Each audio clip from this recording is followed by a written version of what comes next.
fruits, nuts, and seeds. Chapatti, thank you for teaching us to be healthy. The energy that I feel with these meals. Chapatti, that was really yummy. Like a kid with new toys. Health is my greatest joy. Come and see, come and be with our host Chapatti.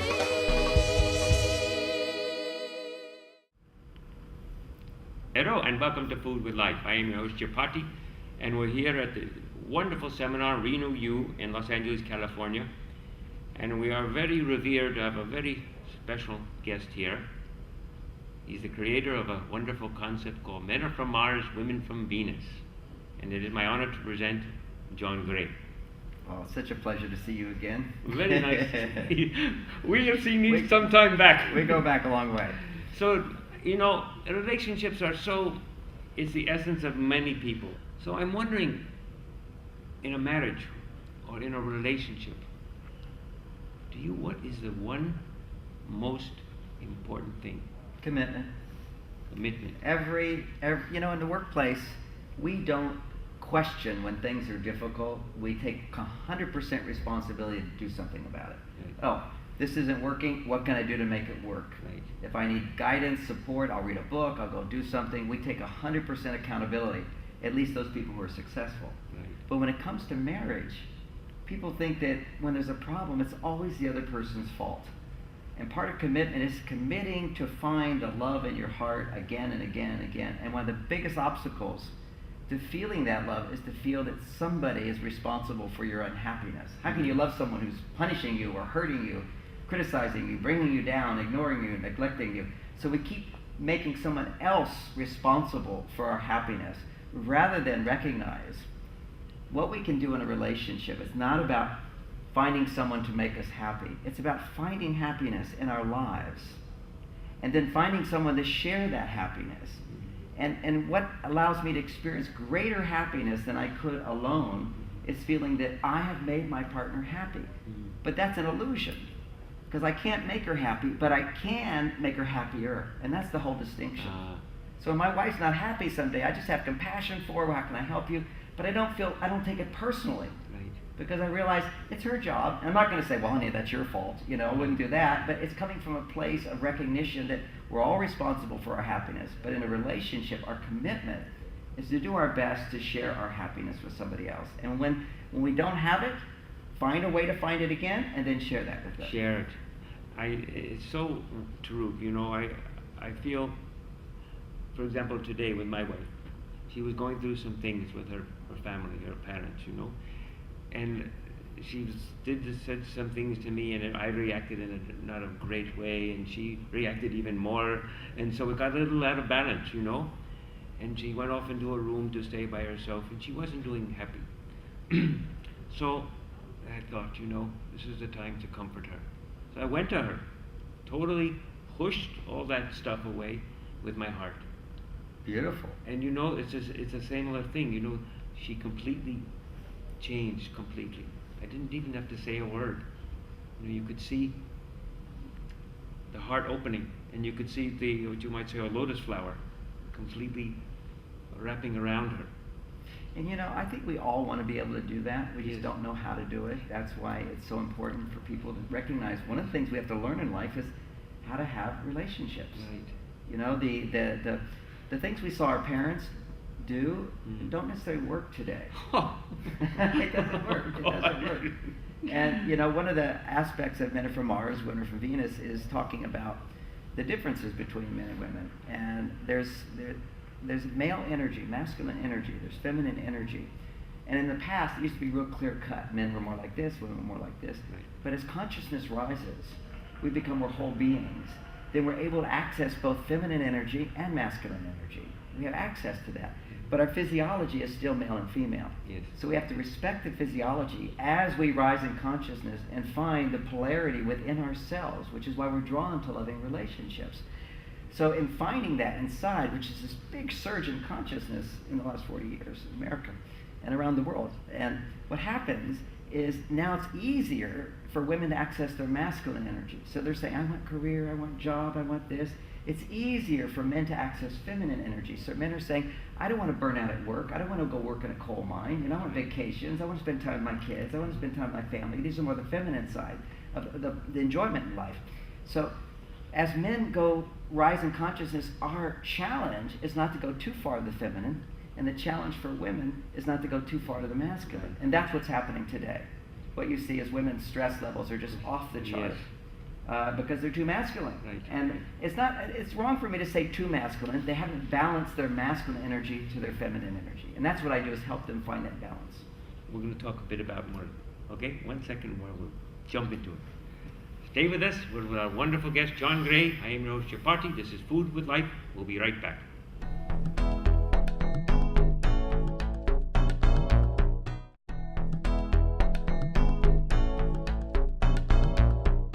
Tell me what you were continuing to say about women getting more masculine, men getting more feminine.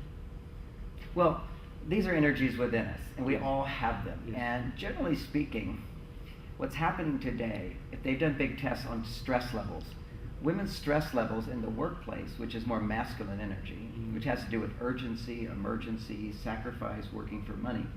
The feminine world has to do with nurturing, friendship, caring, family, supportive. And we all have both sides. Well, what about a workplace that's different? You know, where there's like maybe a hospital where it's more, just more gentle, easy care for people. Well, actually, if you interview women who work in hospitals, they'll say it's very stressful. Right. Okay. But It's- are there any feminine types of working situations? Well, no, there's definitely environments where women are dominant, like in the healthcare environment, more and more women, because it is a nurturing environment, so they're moving towards that place. If you go into high tech, there's many less women there. If you go into high finance, there's many less women Yes. there. So you get these areas where we're going to be drawn to. But the workplace itself, because it has to do with doing things that you don't necessarily want to do all the time. Mhm. They're not having to do with people you care about and you love and you know, and you're doing it primarily for money. That stimulates the male hormone, testosterone, which for men is great. Testosterone, men need to make 30 times more testosterone than a woman. Otherwise you have a heart attack. Right. So this is the whole idea for men, is you have to be in a work environment that stimulates testosterone. Then you have to be able to relax from that, which is part of the whole journey of meditation, which is to rebuild your testosterone. You know, in India, primarily men did the meditation, because meditation is, once I've been solving problems, now I need to forget them Withdraw. and withdraw for a while, and then come back out to your family. So that's a dynamic that I talk about in Men Are From Mars, is men have this cave.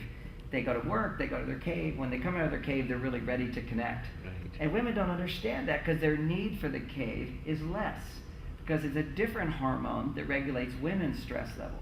But when women are making testosterone, mostly in the workplace, they're not making enough oxytocin. Oxytocin is now this hormone that has to do with breastfeeding, climax, has to do with giving birth to babies. Men have oxytocin, we just don't run out of it. Women are running out of it all the time. And if they don't have enough time in their lives to do what they enjoy doing, what they like to do, which is nurturing, which is not for money, those types of activities will stimulate oxytocin to keep her stress levels down, so she can also begin expressing her masculine energy. So what I do is help couples, if you're in a relationship, understand that what women are going through, how men can help, and what women can do for themselves. Right. This is a big dilemma. Putting a problem or a situation in a relationship on the other person. Yes, that's the... And not realizing that life is around you, as I see it, around you is a holographic mirror. You're absolutely right. You know what I'm saying? Yes. Everything that you do in life, what they do, and there's nothing to do with them. It's all from inside. It's all a reflection of what's going on inside. Exactly. And that's a very high message. When I'm counseling couples, my first thing is particularly to hear what's going on. That's at a lower level. So we start to see that everything in our lives we have contributed to, other people have contributed to, but if I want to change my life, I don't need to change you. I need to see how I contributed to this problem and make that change within myself. Right. It's all in here. You know, Yeah. it's all important. Power's inside. Power's inside. And you see, I see all the world when I read everything in the papers and the news. You know, it's all object referral, as one might say it. Everything is, as it refers to being subjective. about Very people. nicely put. Yes. You Yeah. know? We're always looking out there as the problem, and there are problems out there. It's very important that other people do create problems for us, Right. but we have to recognize, how do we contribute to that? Right. How does our attitude contribute to it? How does our thinking contribute to it? Our actions? All those things Right. it's such a vast resource. And for me, one of the really great things about relationships, as well as anybody who's single even, is notice whenever you have resistance to something. Whenever you're experiencing some of those negative emotions or just uncomfortable and resistance, our tendency is to go, oh, this, as opposed to, oh, how can I go around this? How can I move with this? Why am I resisting this person so much? And it's always something out there that we're not willing to look at within ourselves. I'm going to talk about that in a second, okay? Sure. I am your Chapatti. We'll be right back with our wonderful guest, John Gray. Stay with us. This is Food with Life.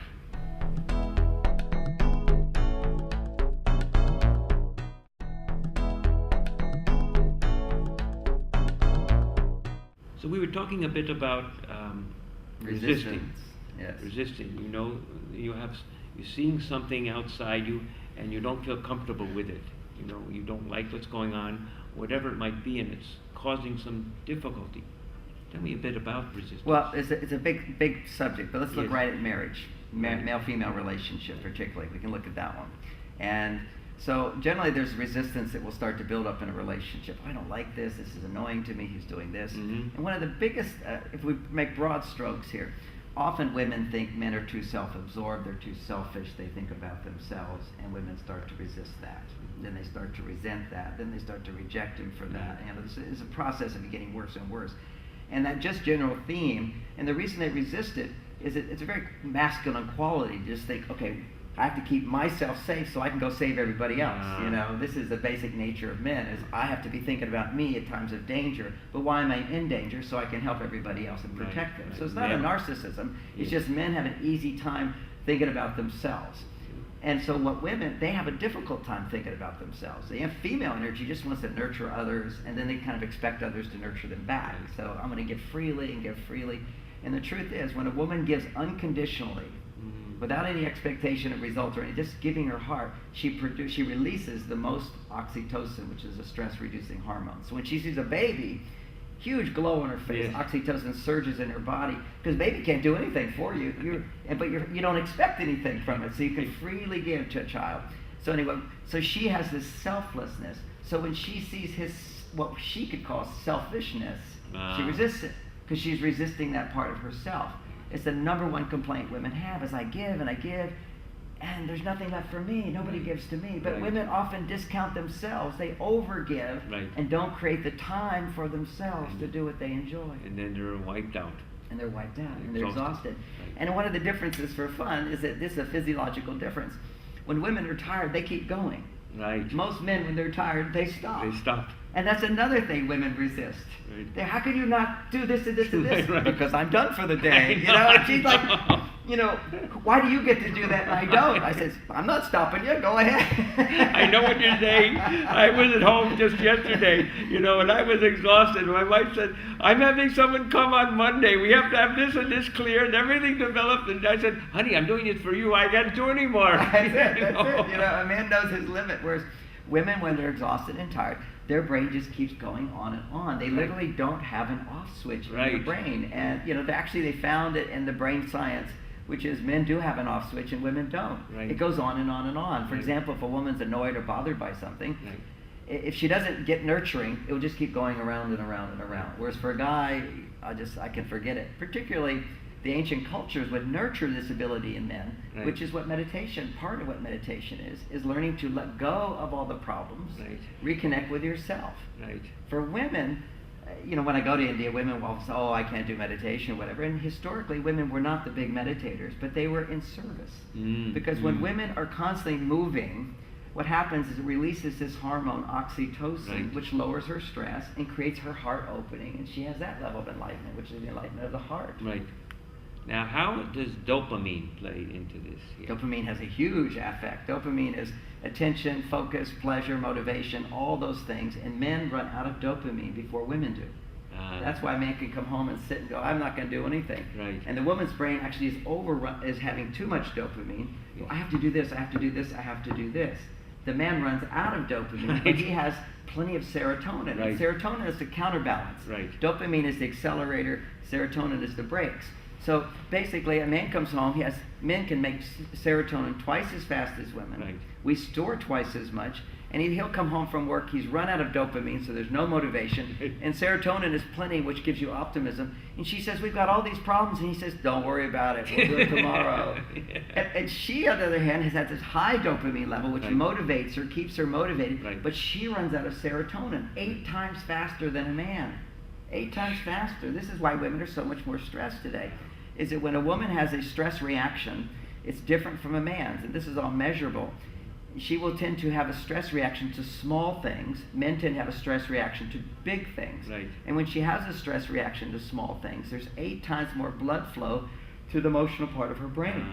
And that then releases serotonin to calm that part of the brain. Right, right. But see, when women are doing this masculine stuff all day long, Yeah. there's emergencies, urgencies, stress, traffic, decision making. Every time we make a decision, it's a stress. Right. But it's a bigger stress on women. They've measured the stresses. So what happens is she runs out of serotonin, but she has more dopamine. So her brain, when she comes home from work, it doesn't turn off. It's, I have this to do and this to do, this to do, and I have to do it now. It has to all be done now. There's a sense of emergency that goes with it. So it's the world today is harder on women than men. I want you to tell me more about this emergency, okay? In a second. I am your host, Chapatti, with our wonderful guest, Don Gray. We'll be right back. This is Food with Life. Please stay with us.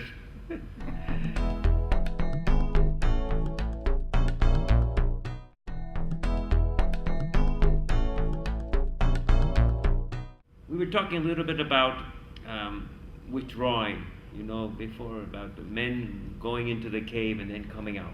That's one of the most positive responses I got on the book Men Are From Mars. Women come up to me still 20 years later.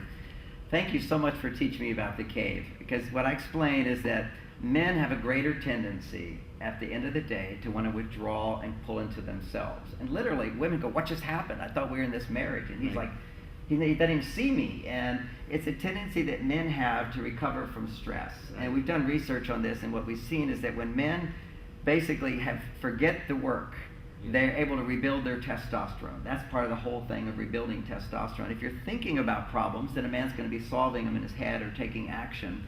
That's using up testosterone. But by the end of the day, he literally can use up all his testosterone. And he needs to rebuild. Right. So the brain has a switch for a man to turn off the brain so he can sort of relax. And when he's sitting, basically his body is rebuilding testosterone. Right. Now women, they don't need to rebuild testosterone, generally speaking. Right. Men have to have higher levels of it. So she doesn't have a reference point. Right. What she has, what the men don't understand, is for women, they have an emotional response to things that most men don't. Because when a woman can talk about anything which is causing frustration, disappointment, or her concerns, when she can talk about those things, it releases the hormone oxytocin that allows her to lower her stress, and if somebody's listening to her, it rebuilds her oxytocin. Right, right. So women will often at the end of the day want to talk and share, and a guy wants to withdraw, no talking. And so that can create a huge conflict unless we understand it in a positive way. So that's interesting when you say someone's listening to her, rather than not listening to her. Yeah, that's why women's biggest complaint is men don't listen. But it's the oxytocin which is produced. If someone's not listening to her, is it produced? No. Right. No. But so there's something going on between her and this other It's person. relationship. It's Relationship which relationships. makes that produced. Yeah. It's when women feel like they care about you, when they're doing things for others, Yeah. it releases the oxytocin and lowers their stress, but then they run out of oxytocin. They have to feel somebody cares about Right. them. That's So it. it's in the sharing of what's inside. It's literally a form of being vulnerable and opening up. And if you're attentive, your interest and caring comes in, and she goes, oh, I'm not alone. And it's a paradox for men, because how can she feel better? She just talked about 10 problems, and we didn't do anything to solve them. It just seems like, why are we wasting time? Right. But by understanding women in this new light, men can go, okay, I have to remind yourself, all right, what she needs to do is just talk Right. about this. I don't have to say anything. I don't need to tell her she's wrong. I don't need to talk her out of this. This is her process. Let me be compassionate. When a man goes, I want to understand that why, so I Right. can do something about it. Right, For men, right. everything's about doing something Right. about it. But for a woman, just understanding her softens her mood, makes her feel better, makes her feel she's not alone, releases this hormone.